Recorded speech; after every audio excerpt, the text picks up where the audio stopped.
Mengulas formasi yang bisa dipakai Sintayong saat Timnas Indonesia versus Vietnam di Piala Asia 2023. Timnas Indonesia menatap laga kedua grup D Piala Asia 2023 melawan Vietnam di Abdullah bin Khalifa Stadium, Doha, Jumat 19 Januari 2024 pukul 21.30 waktu Indonesia Barat. Timnas Indonesia baru saja menelan kekalahan 1-3 dari Irak pada laga pertama, sementara Vietnam kalah dari Jepang 2-4. Formasi 3-4-2-1 yang diturunkan pelatih Sintayong saat menghadapi Irak kemarin cukup positif dalam meneladani permainan cepat Irak. Formasi itu lebih dinamis karena permainan cepat dari sisi sayap dapat diandalkan. Marcelino Ferdinand dan kawan-kawan sempat memberikan perlawanan terhadap Irak. Dilihat dari ancaman peluang di awal-awal laga hingga keberhasilan menyamakan skor 1-1 sebelum akhirnya kalah 1-3 dari Singa Mesopotamia. Namun tim Merah Putih tetap harus waspada sebab Vietnam bisa memberikan ancaman. The Golden Star sempat mampu membuat tim sekali berjepang kelimpungan. Mereka sempat unggul 2-1 sebelum tim Samurai Biru membalikkan keadaan skor akhir 2-4. Berikut ini ulasan menarik untuk formasi dan strategi permainan Timnas Indonesia yang bisa digunakan untuk menghadapi Vietnam nanti. Hernando Ari mendapatkan kesempatan mengawal gawang Timnas Indonesia dalam menahan gempuran serangan Irak pada pertandingan pertama. Ia kebobolan 3 gol yang lebih banyak kesalahan datang dari pemain-pemain belakangnya. Tidak ada salahnya Sintayong mempertahankan Hernando untuk mengawal gawang Garuda Nusantara meladani Vietnam. Apalagi ia punya kemenangan apik ketika Timnas Indonesia menggasak Vietnam pada semifinal SEA Games 2023 dan berujung juara. Untuk barisan pertama, komposisi 3 bek sejajar sudah cukup apik antara Rizky Ridho, Jordi Amat dan Elkan Bagat. Ketiganya harus bisa lebih fokus dan tenang menghadapi serangan serta perlunya bermain tanpa kompromi ketika menyapu bola lawan. Di bangku cadangan, Sintayong tak perlu khawatir karena masih ada sosok Sandy Walsh atau Wahyu Prasetyo yang dalam kondisi sehat bugar. Kombinasi Everjoner, Jason Abner, Asnawi Mengkolam dan Prata Amarahan layak kembali dipertahankan. Asnawi dan Arahan punya mobilitas menyisir sisi sayap. Everjoner punya visi bermain yang bagus dalam membuka celah. Dibantu Jason Abner yang masih lebih berani bertarung menguasai bola. Sintayong juga masih bisa memainkan Edo Febriansyah, Egy Maulana Fikri, atau Ricky Kambuaya untuk meningkatkan kesegaran di lini tengah jika ada kebuntuan. Keputusan Sintayong memasang Rafael Struijk sebagai ujung tombak saat menghadapi Irak sudah tepat. Pengalamannya bermain di Eropa membuat Struijk berani berduel dan menjemput bola untuk menekan pertahanan lawan. Sintayong sempat menggantinya dengan Dimas Derajat.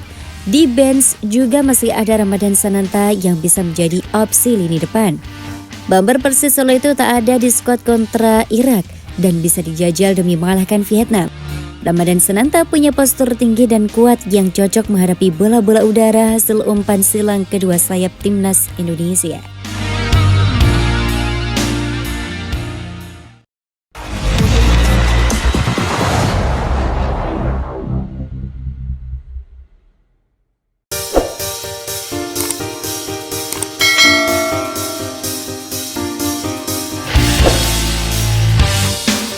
Resmi, Pratama Arhan lanjutkan karir di Korea Selatan, gabung Suwon FC.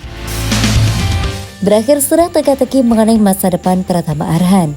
Pemain Timnas Indonesia itu dipastikan bergabung dengan klub level tertinggi Korea Selatan, Suwon FC. Kepastian itu dikonfirmasi langsung oleh Suwon FC. Mereka mengumumkan kedatangan Pratama Arhan melalui berbagai media sosial mereka. Suwon FC bahkan tampak sangat bangga dengan kedatangan Pratama Arhan. Dalam pernyataan resmi mereka, Suwon juga mengungkapkan bagaimana Arhan yang saat ini tengah membela Timnas Indonesia di Piala Asia 2023. Pratama Arhan kini bermain di Piala Asia sebagai inti Timnas Indonesia. Kami sangat menyambut baik bergabungnya pemain Arhan yang akan tegas membela tim Suwon. Bunyi pernyataan resmi dari Suwon FC. Suwon FC merasa terhormat bisa bergabung dengan Pratama Arhan. Sekali lagi, klub yang identik dengan merah dan biru itu mengucapkan selamat datang kepada ex-PSIS Semarang itu.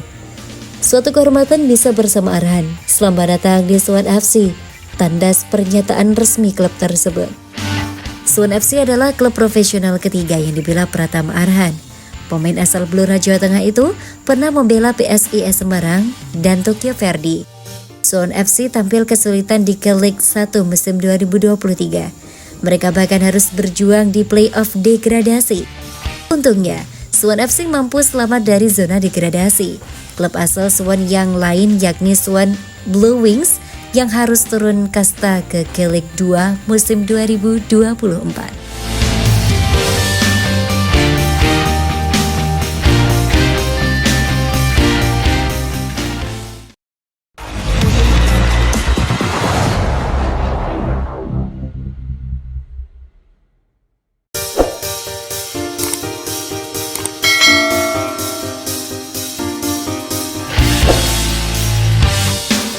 Pemain Irak ketar-ketir lihat perkembangan timnas Indonesia jelang Piala Asia 2023. Pemain timnas Irak, Ahmed Yahya, ketar-ketir lihat perkembangan timnas Indonesia jelang Piala Asia 2023. Tak ayal, dia pantang memandang remeh timnas Indonesia. Yahya mengakui persaingan Irak di grup D Piala Asia 2023 tidak akan mudah. Bek Al-Shorta FC ini sadar betul bahwa Jepang adalah musuh terkuat singa Mesopotamia, julukan timnas Irak. Namun menurutnya, timnas Indonesia dan Vietnam juga bukan lawan yang mudah, sebab kedua tim itu dinilai telah mengalami perkembangan. Misi timnas Irak di Piala Asia tidak akan mudah, kata Yahya dilansir dari Win-Win Jumat 12 Januari 2024. Apalagi di grup D ada timnas Jepang, kandidat kuat perebutan gelar juara yang bisa menentukan pertandingan dengan memanfaatkan peluang sekecil mungkin kesalahan yang dilakukan pesaingnya. Lanjutnya, tidak terkecuali Vietnam dan Indonesia karena mereka juga merupakan dua tim yang berkembang, jelas Yahya. Yahya sendiri masuk skuad timnas Irak di putaran kedua kualifikasi Piala Dunia 2026 zona Asia saat bersua timnas Indonesia dan Vietnam. Namun pelatih Irak Jesus Casas tampaknya tidak membawanya untuk mentas di Piala Asia 2023. Pasalnya, Yahya tidak masuk skuad Irak saat menjalani uji coba kontra Korea Selatan jelang Piala Asia 2023. Casas menggantikan peran Yahya dengan sosok Danilo Al-Said. Terlepas dari hal itu, singa Mesopotamia akan memulai perjuangannya dengan menghadapi timnas Indonesia. Pertandingan tersebut dijadwalkan berlangsung di Stadion Ahmad bin Ali Senin 15 Januari 2024. Kemudian skuad Garuda sendiri akan menantang Vietnam pada 19 Januari 2024. Di laga pemungkas grup D, timnas Indonesia pun akan bertemu Jepang pada 24 Januari 2024.